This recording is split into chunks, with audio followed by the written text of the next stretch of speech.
किसी भी टीम के लिए टेस्ट मैच जीतना बिलाशुबा किसी बड़े एजाज से कम नहीं होता। टेस्ट फतह में अगरचे बल्लेबाजों का अहम किरदार होता है, लेकिन ये बॉलर्स ही होते हैं जो 20 विकेटें हासिल करके टीम को जीत से हमकिनार करवाते हैं। कई मौके पर जब हमारे बल्लेबाज बड़ा स्कोर बनाने में नाकाम हो गए या मुखालिफ बल्लेबाजों ने बेहतर खेल पेश कर दिया तो टीम को मैच में वापसी लाने या फतह से हमकिनार करवाने के लिए अपने बॉलर्स में से किसी एक तूफानी और यादगार बॉलिंग स्पेल की जरूरत पड़ी। आज इस वीडियो में हम पाकिस्तानी बॉलर्स के यादगार स्पेल दिखाएंगे जिनकी बदौलत मैच का पांसा पलक झपकते ही पलट गया।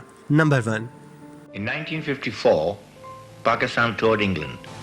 Backward short leg. Yes, and they're going for a run. It's Vinny out. He's out. He's run out. फजल महमूद का इंग्लैंड के खिलाफ यादगार स्पेल कभी नहीं भुलाया जा सकता। हमारे खिलाड़ियों के लिए क्रिकेट का खेल तो पुराना था, लेकिन टेस्ट क्रिकेट नई थी। ये 1954 की बात है जब कौमी टीम को दौरे इंग्लैंड में 4 टेस्ट मैचेस पर मबनी सीरीज खेलने के लिए इंग्लैंड जाना था। पहले मैच में तो मुकाबला खूब हुआ, लेकिन बारिश की वजह से कोई नतीजा सामने न आ सका। दूसरे टेस्ट में एक बड़ी नाकामी के बाद तीसरे में भी शिकस्त सामने थी कि बारिश ने बचा लिया। चौथे और आखिरी टेस्ट में टॉस पाकिस्तान ने जीता और बल्लेबाजी का फैसला किया। इस फैसले को कप्तान और आखिर में खेलने वालों ने दुरुस्त साबित करने की भरपूर कोशिश की, लेकिन सब मिलकर भी पहली इनिंग्स में स्कोर को 133 से आगे न ले जा सके। इब्तदाई ख्याल तो ये था कि इंग्लैंड की मजबूत बैटिंग लाइन बढ़तरी हासिल करके कौमी टीम को मुश्किल में डाल देगी, लेकिन फजल महमूद ने महमूद हुसैन के साथ मिलकर इस स्कोर को काफी साबित करने की ठानी। याद रहे कि अब तक खेली जाने वाली पूरी सीरीज में फजल महमूद कुछ भी खास नहीं कर सके थे और पूरी सीरीज में वो 8 विकेटें ही ले सके थे। इसकी वजह शायद ये थी कि इब्तदाई 3 टेस्ट मैच बारिश से मुतासिर रहे और यूं इंग्लैंड के हिस्से में एक इनिंग्स ही आई। अगरचे चौथे टेस्ट में भी मौसम और हालात बहुत अच्छे नहीं, मगर इस बार इस मौसम ने इन दोनों बॉलर्स का भरपूर साथ दिया और यूं एक बेहतरीन बैटिंग लाइन 130 रन पर ही ढेर हो गई और कौमी टीम को 3 रन की बढ़तरी मिल गई। इस पहली इनिंग्स में फजल महमूद ने 6 जबकि महमूद हुसैन ने 4 विकेटें हासिल की। पाकिस्तानी बल्लेबाजों ने बॉलर्स की कारकर्दगी से मुतासिर होकर दूसरी इनिंग्स में इंग्लैंड को बड़ा हदफ देने का इरादा किया। वो तो भला हो वजीर मोहम्मद और 10वें नंबर पर आने वाले जुल्फिकार अहमद का, जिन्होंने 9वीं विकेट के लिए 58 रन की जबरदस्त शराकतदारी कायम की और कौमी टीम को 164 रन तक पहुंचा दिया। अगर ये पार्टनरशिप कायम नहीं होती तो कौमी टीम शायद 100 का हिस्सा भी अबूर न कर पाती। अब चूंकि हालात बॉलर्स के लिए साजगार थे, इसलिए ये उम्मीद हो चली थी शायद इस मैच में जीत मुयस्सर हो जाए, लेकिन जब 168 रन के ताकुब में इंग्लैंड ने महज 2 विकेटों के नुकसान पर 109 रन बना लिए तो सारी उम्मीदों पर पानी फिरता हुआ और इंग्लैंड सीरीज में 2-0 से कामयाब होता नजर आ रहा था। मगर यहाँ से शुरू हुआ फजल महमूद का वो यादगार स्पेल जिसने नामुमकिन को मुमकिन बना दिया। अगले सिर्फ 34 रन पर इंग्लैंड की टीम अपनी 8 विकेटों से महरूम हो गई और पाकिस्तान ने ये मैच 24 रन से जीतकर सीरीज 1-1 बराबर कर दी। गोरे चिट्टे फजल महमूद की नीली आंखें उनके अंग्रेज बाबू होने का फरेब दिया करती थी, लेकिन उन्होंने इंग्लैंड में असली अंग्रेज गेंदबाजों से बेहतर स्विंग और सीम का मुजाहिरा किया। फजल महमूद ने इस मैच में 60 ओवर्स किए और 99 रन देकर 12 विकेटें हासिल की। चूंकि उस वक्त तक मैच के बेहतरीन खिलाड़ी करार पाने का रवाज नहीं था, लेकिन अगर ये रवाज होता तो ये एजाज सिर्फ फजल महमूद को ही मिल सकता था। ये फास्ट बॉलिंग का एक ऐसा यादगार स्पेल था जिसने पाकिस्तान क्रिकेट को एक धमाकेदार अंदाज में दुनिया के सामने मुतारिफ कराया। Number 2। Sarfraz to Hilditch. Bowled him round his legs. Bowled him around his legs. He went over far too much. जादूगर सरफराज नवाज के जादू ने ऑस्ट्रेलियावी बल्लेबाजों को बेबस किया। ऑस्ट्रेलिया का दौरा कौमी टीम के लिए कभी भी आसान नहीं रहा। 1979 सीरीज का पहला टेस्ट मेलबोर्न में खेला गया, जहां टॉस जीतकर पहले खेलने वाली पाकिस्तानी टीम सिर्फ 196 रन पर ढेर हो गई, लेकिन इमरान खान, सरफराज नवाज और वसीम राजा ने इतनी जबरदस्त बॉलिंग करवाई कि ऑस्ट्रेलिया की पूरी टीम 168 रन पर आउट हो गई। उस इनिंग्स में इमरान खान ने 4 विकेटें ली, जबकि सरफराज नवाज और वसीम राजा के हिस्से में 2-2 विकेटें आईं। दूसरी इनिंग्स में माजिद खान की एक बेहतरीन सेंचुरी के साथ साथ दीगर तमाम बल्लेबाजों की उम्दा बैटिंग की बदौलत पाकिस्तान ने एक अच्छा स्कोर जोड़ा। जब टीम ने 9 विकेटों के नुकसान पर 353 रन पर इनिंग्स डिक्लेयर की तो ऑस्ट्रेलिया को मैच जीतने के लिए 382 रन का एक बड़ा हदफ मिला। ऑस्ट्रेलिया की तरफ से ओपनर एंड्रू हेल्डिस की निस्फ सेंचुरी के बावजूद 128 रन पर ऑस्ट्रेलिया की 3 विकेटें गिर चुकी थी और पाकिस्तानी टीम फतह को करीब करीब तर महसूस करने लगी थी। लेकिन फिर बैटिंग पर आने वाले कैम ह्यूज ने एलन बॉर्डर के साथ ऐसी शराकतदारी कायम की जिसने पाकिस्तान को मैच से तकरीबन बाहर ही कर दिया। कप्तान मुश्ताक मोहम्मद ने तमाम बॉलर्स को आजमाया, लेकिन ये पार्टनरशिप न टूट सकी। ऑस्ट्रेलिया का स्कोर 305 हो चुका था और अभी उसकी 3 ही विकेटें गिरी थीं, जबकि जीत के लिए महज 77 रन दरकार थे और यही लग रहा था कि दोनों बल्लेबाज हदफ हासिल करके ही दम लेंगे। ताहम सरफराज नवाज के इरादे कुछ और थे, क्योंकि बाद में जो कुछ हुआ उस पर किसी के कहने पर यकीन करना हरगिज आसान नहीं था। सूरत हाल ये हुई कि उस मकाम पर यानी 305 रन पर 177 रन पर मुश्तमिल जबरदस्त शराकतदारी अपने इख्तिताम को पहुंची। कौमी टीम को उस विकेट की बहुत खुशी नहीं हुई, क्योंकि उससे अंदाजा था कि इन फॉर्म कैम ह्यूज अभी विकेट पर मौजूद हैं और उनके लिए महज 77 रन बनाना ज्यादा मुश्किल नहीं होगा। लेकिन कौमी टीम गलत थी, क्योंकि सरफराज नवाज ने अब वो यादगार स्पेल किया जिसके नतीजे में ऑस्ट्रेलिया की अगली 6 विकेटें सिर्फ 5 रन का इजाफा करके आउट हो गईं और यूं कौमी टीम को जबरदस्त कामयाबी मुयस्सर आई। अब गिरने वाली तमाम विकेटें सरफराज नवाज के नाम थीं और ऐसा लग रहा था जैसे किसी भी बल्लेबाज के पास सरफराज नवाज की स्विंग का कोई जवाब मौजूद नहीं था। उन्होंने उस इनिंग्स में 9 विकेटें हासिल की थी। नंबर 3।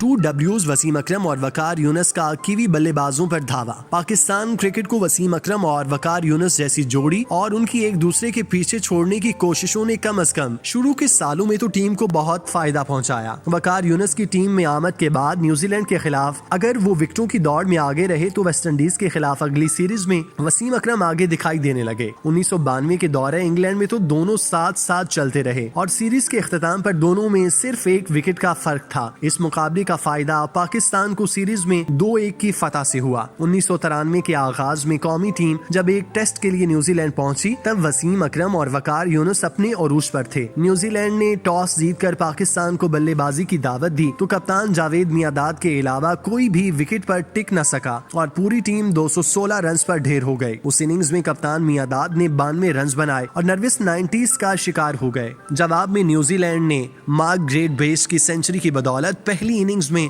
48 रन की बढ़तरी हासिल की तो दूसरी इनिंग्स में इंजमामुल हक ने जिम्मेदारी का मुजाहिरा किया और 75 रन की इनिंग्स खेलकर कौमी टीम को बड़ी मुश्किल से बचा लिया। उस इनिंग्स के बावजूद भी कौमी टीम ज्यादा स्कोर न कर सकी और पूरी टीम 174 रन बनाकर आउट हो गई। यूं न्यूजीलैंड को सिर्फ 127 रन का हदफ मिला। अब पहली इनिंग्स में अकेले मार्क ग्रेट बेस ने ही 133 रन जोड़ लिए थे और फिर चूंकि कीवी टीम अपनी ही सरजमीन पर खेल रही थी इसलिए उसकी जीत वाज़े नजर आ रही थी। लेकिन इनिंग्स के आगाज से ही वसीम और वकार जिस अंदाज में बॉलिंग कर रहे थे उसे देखकर लगा कि मैच कुछ दिलचस्प हो सकता है। वसीम अकरम जबरदस्त फॉर्म में दिखाई दे रहे थे और न्यूजीलैंड को जल्द से जल्द पवेलियन वापस लौटाने की भरपूर कोशिश में थे। तीसरे दिन के इख्तिताम तक न्यूजीलैंड का स्कोर 39 था और गिरने वाली तीनों विकेट्स वसीम अकरम के नाम थी। चौथे दिन एंड्रयू जॉन्स और एडम परारे बगैर मजीद नुकसान के स्कोर को 65 तक ले गए तो न्यूजीलैंड की उम्मीदें मजीद पुख्ता होने लगी। मेजबान टीम को अब जीतने के लिए महज 62 रन दरकार थे और अभी लॉर्ड लेथम, केन रेदरफोर्ड और क्रिस हैरिस पवेलियन पर मौजूद थे। लेकिन जो ही वकार यूनुस ने एंड्रयू जॉन्स की विकेट हासिल की तो बकिया बल्लेबाज खजां के पत्तों की तरह बिखरने लगे और पूरी टीम 93 रन बनाकर पवेलियन लौट गई।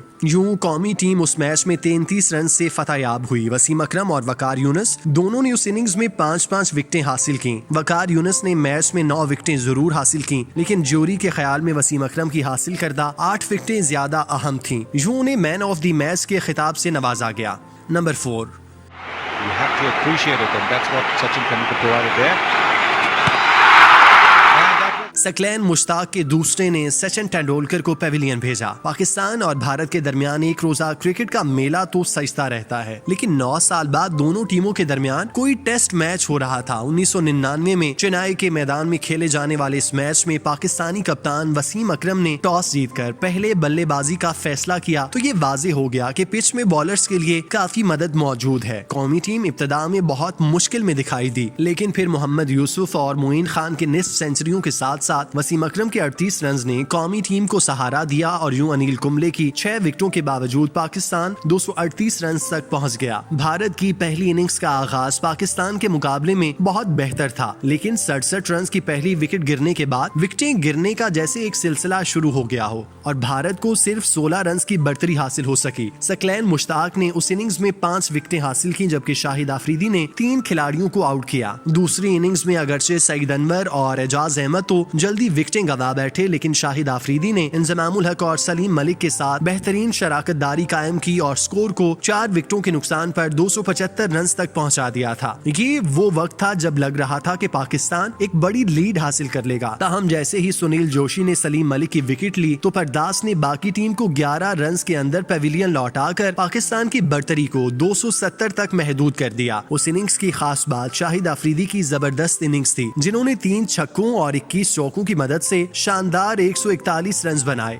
जब भारतीय टीम हदफ के उसूल के लिए मैदान में उतरी तो वकार यूनुस और सकलैन मुश्ताक ने 2-2 विकेटें गिराकर कौमी टीम की मैच में बढ़तरी दिला दी। भारत को मजीद 189 रन दरकार थे और सचिन तेंदुलकर का साथ देने के लिए सिर्फ विकेट कीपर मोंगिया और टेल एंडर ही बचे थे। इस मौके पर मोंगिया ने बहादुरी के साथ तेंदुलकर का साथ दिया और वसीम अकरम की तेज बॉलिंग के साथ सकलैन मुश्ताक, शाहिद आफरीदी और नदीम खान की स्पिन बॉलिंग का भी डट कर मुकाबला किया। इस दौरान न जाने क्यों कप्तान वसीम अकरम ने इब्तिदा में ही 2 विकेटें लेने वाले वकार यूनुस को बहुत कम इस्तेमाल किया। ये शराकत यूं ही चलती रही और जहां एक तरफ भारत के 200 रन मुकम्मल हुए तो दूसरी तरफ तेंदुलकर की सेंचुरी और मोंगिया की निस्फ सेंचुरी भी मुकम्मल हो गई। लेकिन फिर 218 के स्कोर पर मोंगिया ने वो गलती की जिसका पाकिस्तानी टीम को शिद्दत से इंतजार था। उन्होंने एक गलत शॉट खेला और वसीम अकरम की गेंद पर वकार यूनुस के हाथों कैच आउट हो गए। अगरचे बाद में आने वाले सुनील जोशी ने भी तेंदुलकर का भरपूर साथ दिया और अगली 34 गेंदों पर 36 रन भी बन गए और लग रहा था जैसे एक वनडे मैच चल रहा है। दूसरी तरफ सकलैन मुश्ताक अपना पूरा जोर लगा रहे थे, मगर सचिन जिस बेहतरीन फॉर्म में बैटिंग कर रहे थे उस वक्त उनको आउट करना बहुत मुश्किल लग रहा था। लेकिन इस मुश्किल काम को सकलैन ने अपने दूसरे के जरिए आसान बनाया। तेंदुलकर उस गेंद को बिल्कुल भी नहीं समझ सके और बजाहिर अंदर आती गेंद जब बाहर निकली तो तेंदुलकर के बैट का बाहरी किनारा लिया और जो गेंद हवा में उछल गई। हालांकि ये वो मौका था कि अगर वो मजीद 2 ओवर तहम्मुल से खेलते रहते तो भारत ये मैच जरूर जीत जाता, लेकिन उन्होंने गलत वक्त पर कुछ जल्दी दिखाने की कोशिश की और उन्हें उसका नुकसान हुआ। वसीम अकरम के एक अच्छे कैच के साथ कौमी टीम के हौसले बहाल हुए और कौमी टीम मैच में वापस आ गई। अगरचे सूरत हाल अब भी आसान बिल्कुल नहीं थी, क्योंकि मेजबान टीम को मैच जीतने के लिए सिर्फ 18 रन दरकार थे, जबकि उनकी 4 विकेटें अभी बाकी थीं। लेकिन कौमी टीम ने हिम्मत नहीं हारी और मुसलसल मेहनत की, जिसका नतीजा ये निकला कि पहले सुनील जोशी ने सकलैन की गेंद पर कैच थमा दिया और फिर सकलैन के अगले ही ओवर में श्रीनाथ ने गेंद को बल्ले से रोका, लेकिन वो रेंगते हुए विकेटों से जा लगी। यूं पाकिस्तान ने एक तारीखी फतह हासिल की। सकलैन मुश्ताक ने अपनी जिंदगी का एक यादगार स्पेल किया था, जिसने इस जीत में अहम किरदार अदा किया, लेकिन इसके बावजूद मैन ऑफ द मैच का एजाज सचिन तेंदुलकर को दिया गया। मगर सकलैन के लिए शायद पाकिस्तान की फतह की ज्यादा खुशी थी। नंबर 5।